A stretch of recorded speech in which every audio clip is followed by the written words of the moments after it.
So this was the first item that I made when I finally decided that I was not going to be tied to what other people told me what to wear, that I was a modern woman who could dress in any era she wanted. This was my housekeeping apron, and it has since morphed on to my everything apron. When I put this apron on, I feel like a friggin' superhero. And obviously I've been painting in it several different times. The first stains I got on it were from using a scratch cover stain for the cabinets at the other house. That was, I think it was back in 2015. So I think that at 2025, it is time that I need a new apron that's exclusively a housekeeping apron. A lot of times, this is mattress ticking. It's a heavy grade mattress ticking. And a lot of times when friends give me fabric, I can see what I want to make when I'm looking at the fabric. And this one I really wanted to make into this apron. You'd think that most superheroes wear a cape. They do not. They wear housekeeping aprons. Put it on because it's fastened in the back. I need to get a hold of the buttonhole and the button. I slouch it up. Wiggle it back down, and now I'm ready to clean my house. I can get all kinds of grungy in this apron, and it just catches everything, but I'd like to make one that's strictly for housekeeping. So that's what we're gonna do next. Again, I love that when I put it on, I feel like a friggin' superhero.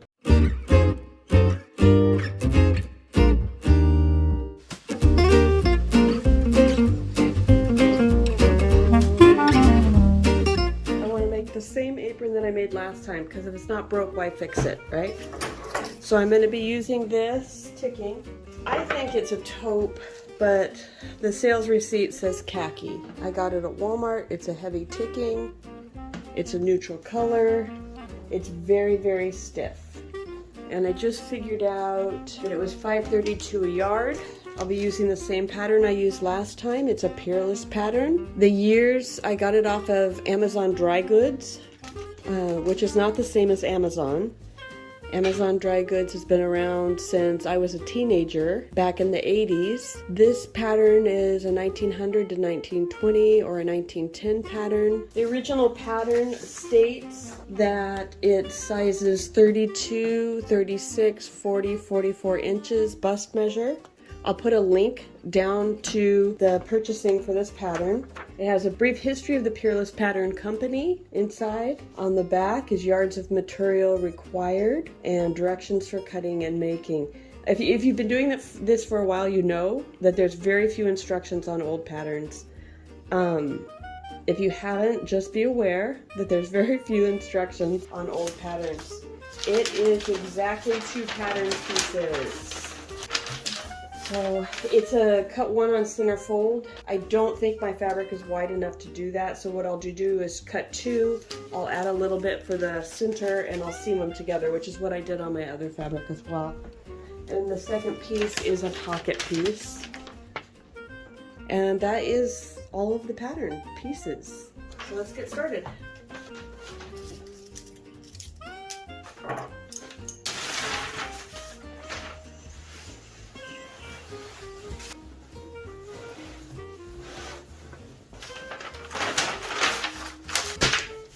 So on the center fold, all of this sticks off.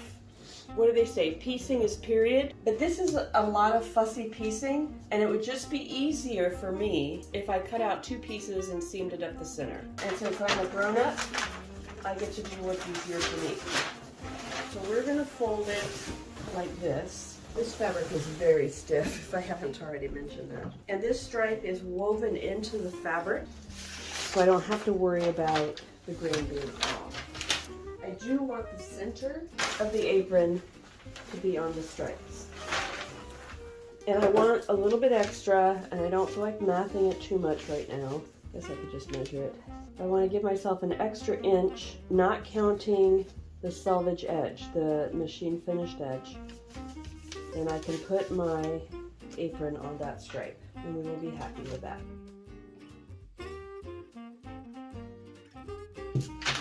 Now the other thing that I want to make sure of is that when I'm doing my fold, that it has enough to go all the way down.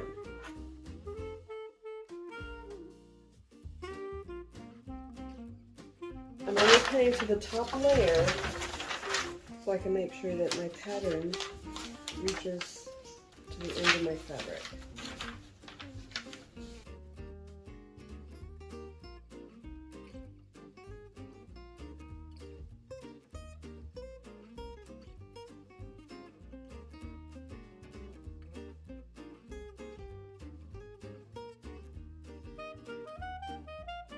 I want to do it the other way. So where I have the stripes running up and down on this one, on my pocket, I want the sides to go side to side like on my other apron. So what I'll do is wait to cut that out until I cut this piece out.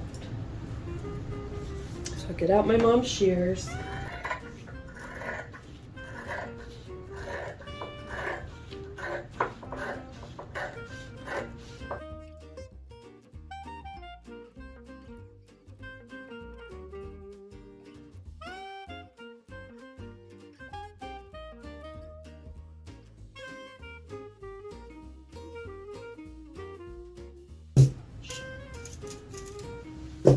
Now for this one, I think I'm going to put 2 pockets on because I like them so much.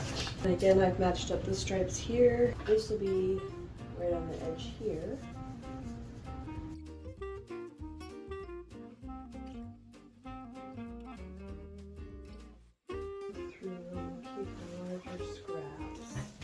Alright, now I'm pretty sure that historically women did not have a room for sewing. So my sewing room is used for many things. Here is the fabric, and now you decide what thread I'm going to use. And I think I'm going to use this thread. It's a Gutermann thread. Nope, sorry, it's an Aurifil, which is all cotton, because I like how that looks against this. This is not a true white. And right now my sewing machine is threaded with white, and white would not look nice with that. But that khaki colored thread would look good with that. So I just don't see as well as I used to, even with my contacts or glasses. So a little bit of beeswax, this is from my son's bees, on the end of the thread will make it stiffer, which makes it easier to put it through the little guides. Oh, what did I do? I think I got it through 2 guides that time. Aurifil is an all cotton quilting thread that I love using because it's a thinner thread and you really get your money's worth out of it. The other thing I really like is these little threaders. They look like a little hummingbird when you have it closed. This is the guard. So you open the guard. When I'm using them, I cannot see to thread my machine anymore. And I have trouble even with one of my other machines that has a self-threader thing. So what I do is I put my finger, and this threader is stiff. So it's not like one of these crazy bendy ones. I cannot get these through the needle. I cannot see well enough to do it. But if I put the hummingbird upside down, then the hook will catch the thread and I can bring it right through. I make sure I have at least 1 hummingbird in my sewing machine drawer. Here's my sewing machine drawer. And if you have an old cabinet, most of them have a drawer here. And I keep all my essentials, extra sewing needles, different feet that I use on a regular basis, extra thread cutter, all different kinds of things in there. And of course my wax. All right, back to threading the machine. We got the bobbin ready to go. Put the bobbin in. Hold the top thread. There we go, bringing up the bobbin thread. There we go, now we're ready to sew. So the first thing I'm going to do, because it's easy, it's just easy, is I'm going to iron these pockets. Remember, I wanted to have 2 pockets instead of only 1 for this apron because pockets are useful. Sometime in the near future, I will be recovering my ironing board. It's looking very ratty, and I do recover it ever so often because it looks very ratty. So I'm going to use my stripes as my guide because, again, they're woven in stripes. I'm going to turn it over 1.5 khaki stripes. I want my pockets to be relatively deep, and then I'm going to turn that under right to the ironing crease. Oh, I just thought of something. Alright, I lied. We're not doing that first. The first thing we're going to do, we're going to sew all the way around to give us a guide. And if you can see my presser foot, there is a narrow side and a wide side. So I'm going to use the edge of my wide side of my presser foot as a guide to sew all the way around the pocket so that I will have an ironing guide. So putting the edge of the pocket there, I'm just going to sew all the way around.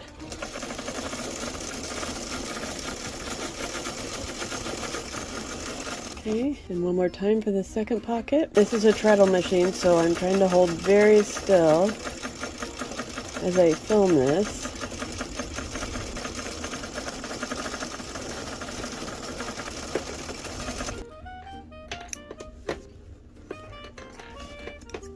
Alright, so now we are going to iron this right on that seam. Oh, this is harder to do than it looks. Alright, let's try this again where I can actually see what I'm doing.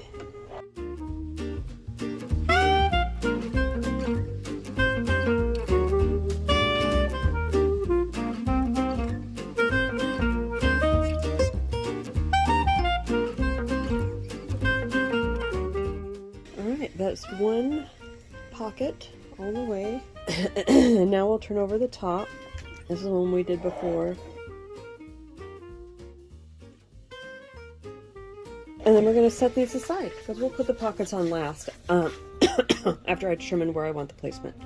In the last one, I did a French seam to close this, and I don't think I'm going to in this one. I think I'm going to finish it differently. So to do the dart, we're going to go right sides together.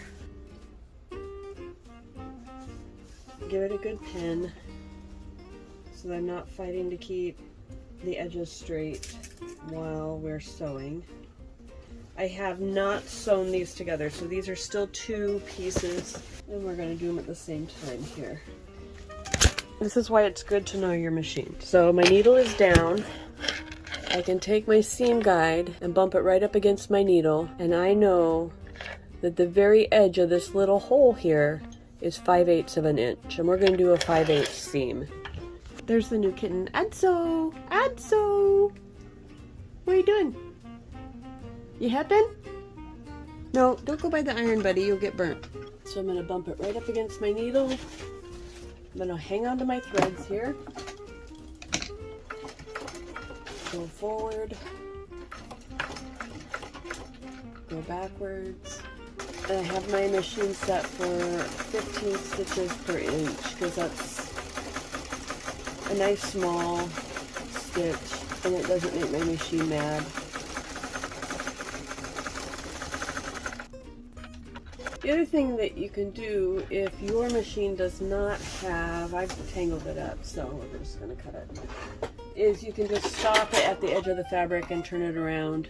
You can also tie your threads together. I can't do either one because I managed to booger it out. We'll do it on the next one. Okay, make sure our needle's all the way down. Right at the edge there. Back stitch.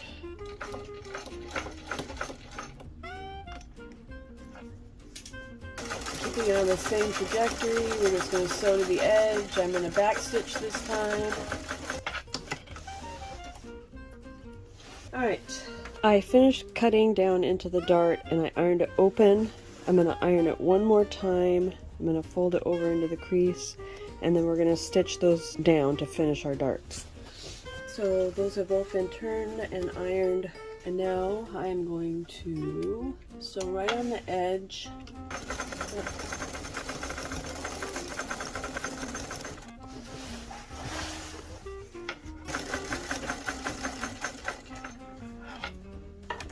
I like having my seams finished, especially if it's going to be something that's washed often. So that's what it looks like on the inside. And that's the exterior.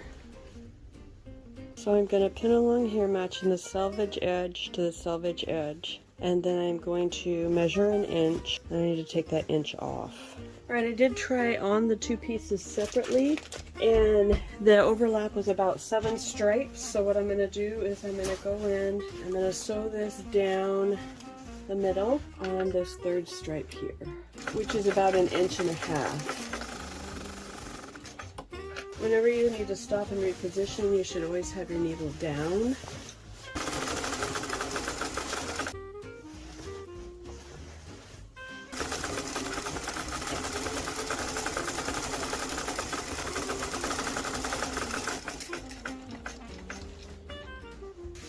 I think I'm happy with how that fits right here.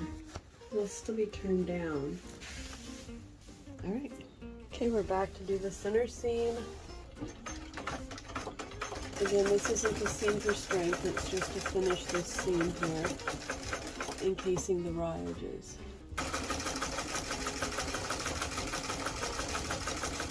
And if I plan this right, this will be straight up one of the khaki stripes on the front.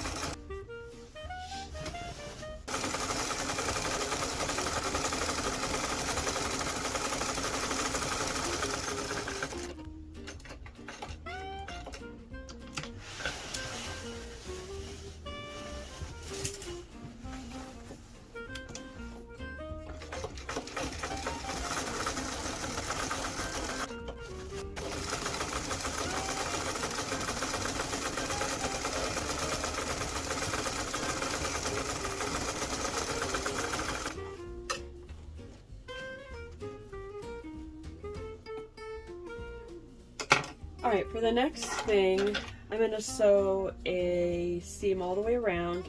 This does not have to be a tiny stitches, this is just an ironing guide. I'm going to go all the way around the edges. I'm going to do it at the 5/8. This isn't a seam so much as I'm going to use this to fold it over and finish the seam. So I could finish this with bias tape, I just don't have enough bias tape that matches to do the whole thing. And we're just going to sew using our mark that we placed there, so long, all along the edge.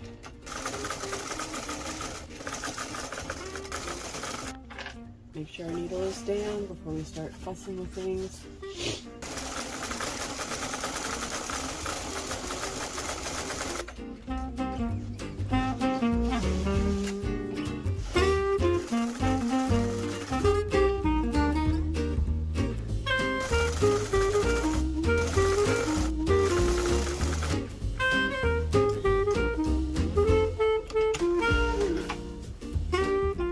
That's all the way around the outside, and then we have 2 armholes that we need to do. I don't know.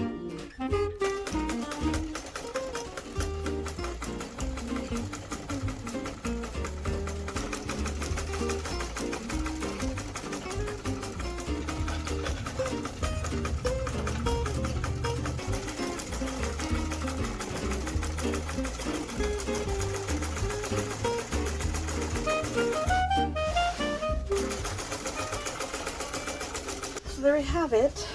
It's sewn all the way around. You can see there is a stay stitch here and a stay stitch here. Now I'm going to iron that all over, turning it under.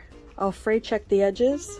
Instead of turning it over twice, I'll turn it under once and then sew it twice. Alright, I didn't get any of that footage, but here's the finished neck edge on the outside. And here it is on the inside. And this is, I'm just going to fray check this. I'm not going to finish it any further. How's that for lazy? Alright, now I need to do, I'm going to iron the armhole and then we'll sew that down. Alright, apparently I didn't turn it on yet again. But what I finished sewing around these seams. But we have this edge that's unfinished. Here I turned it under, and I'm not turning it under on the edges here because of the bulk. So what I'm going to do is get out my handy dandy fray check, make sure that the hole is open, and then I'm going to go around the whole thing applying the fray check. And you can tell that there's fray check coverage because the fabric itself will look wet.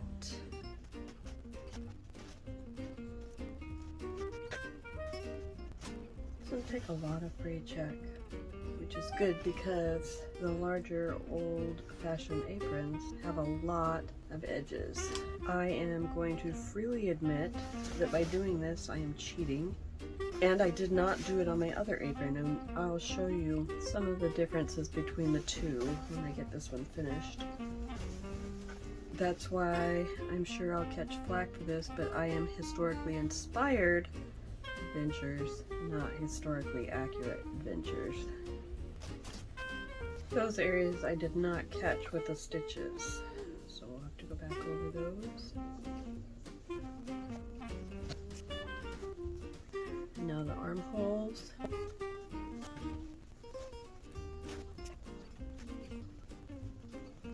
So now we're going to go back and we're going to catch those seams where I missed them the first time.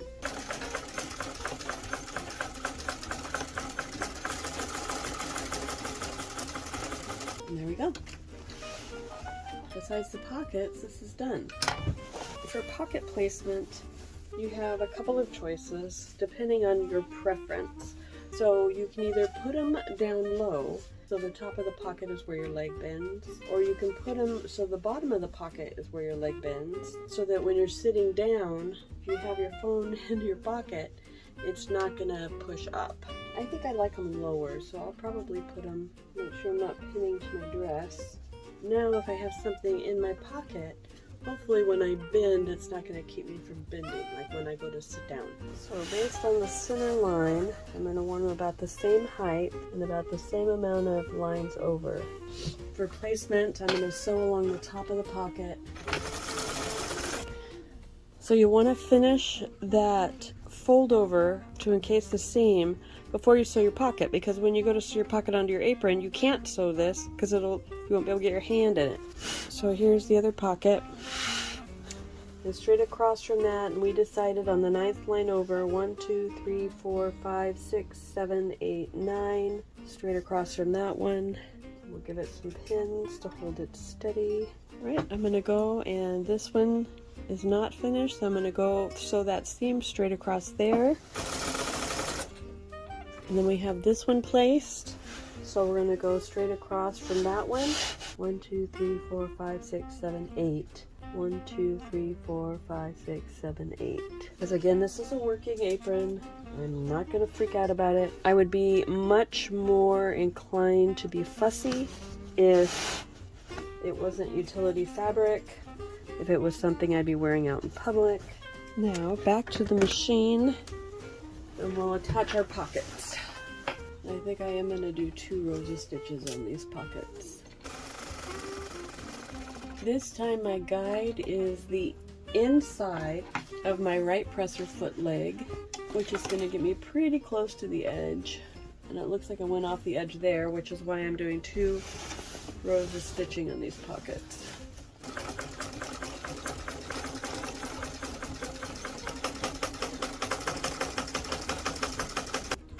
My machine is starting to sound clunky, which means either I'm out of thread in my bobbin, which it doesn't appear that I am, or it's in desperate need of being oiled.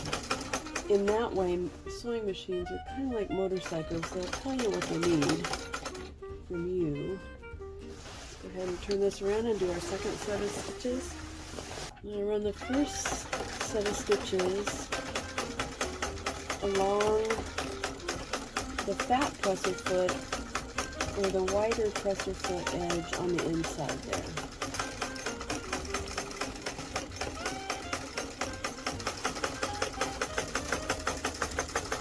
Okay, so here's the pocket with the double row of stitching. It's not perfect like it would be with like a double needle or anything, but it does look okay.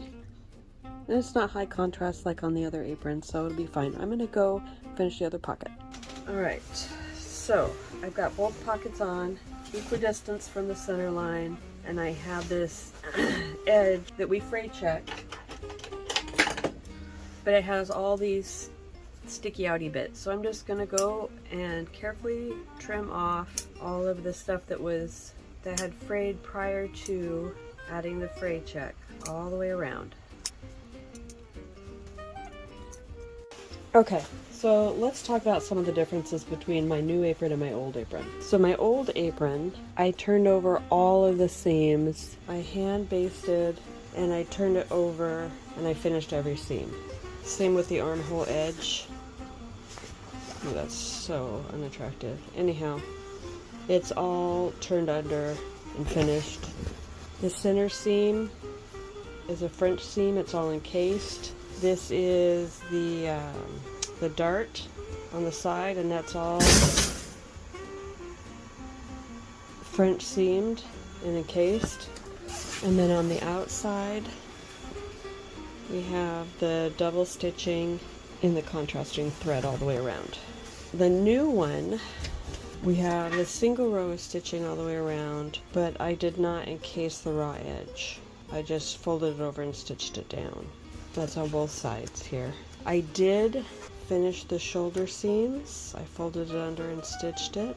The center seam, I did not do a French seam, but I did fold them over and then top stitch the seams down. And the side seams, the side dart, same thing. I folded the raw edge under and then top stitched that down.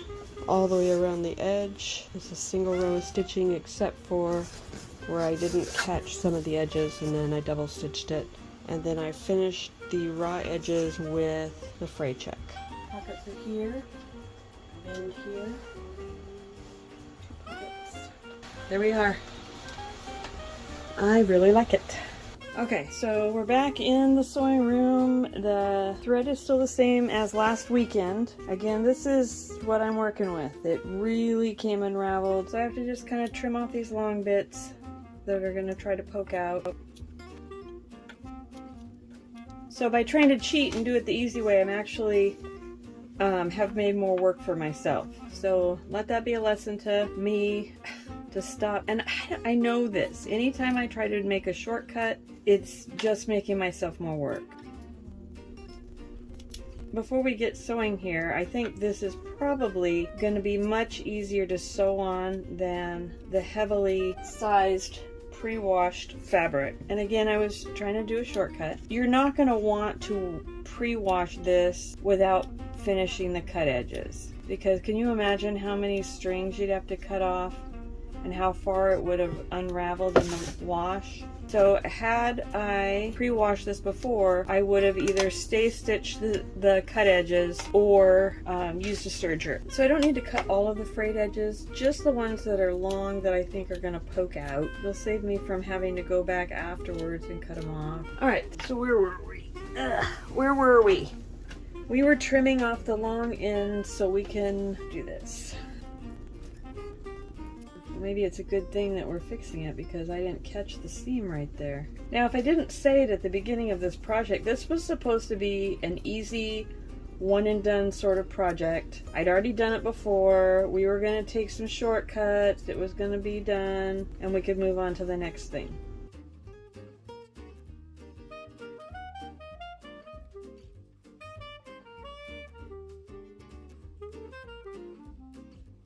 Okay, that's all the way around. The other place I need to check is the arm.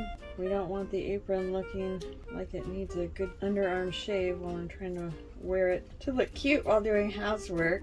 And by that I meant cute to me. Alright, one more. Ooh, how'd I miss that? Got some long bits here.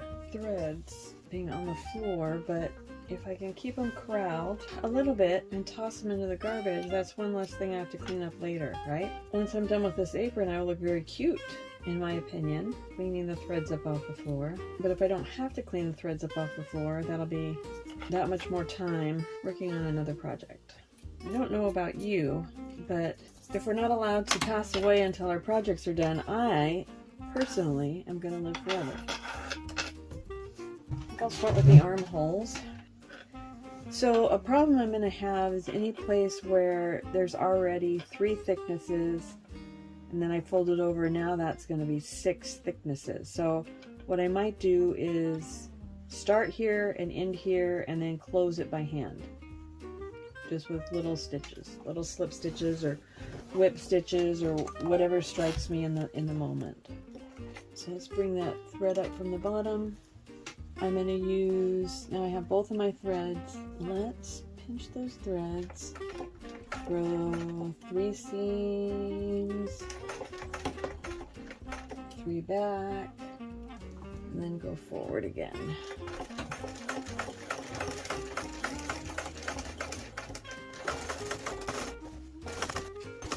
Oh yeah, that's very pretty actually. That's a nice finish. And the other thing is, we're not going to have to take the additional steps to make a bias binding, which also would have been pretty, but this was supposed to be a quick apron that I could wear to clean around the house. That was a little bit cleaner looking compared to the one that I'd used to do paint jobs in. This could be one to keep my clothes tidy while I'm cleaning. Oh, this looks so good. I am so pleased with it.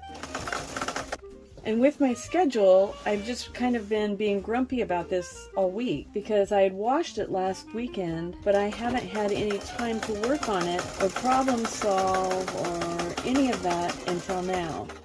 So I could have saved myself all of that angst all week long if I would have just taken the time to properly finish this off at the time that I created the apron, instead of trying to cheat and do it the easy way. Yes, that's in air quotes. Yay! So it's finished nice on the inside there. It looks nice on the outside. I'm gonna go and finish all the rest of these all the way around the other armhole and all the way the outside of the apron, and then I'll be back. Alrighty, so we are now done. All the seams have been enclosed. They look beautiful. I was able to get through all of the layers of fabric over the seams, so there won't be any hand finishing. You get an unprecedented look at my horribly messy sewing room. Anyhow, so here this is. It still does not have a buttonhole or a button. There we go.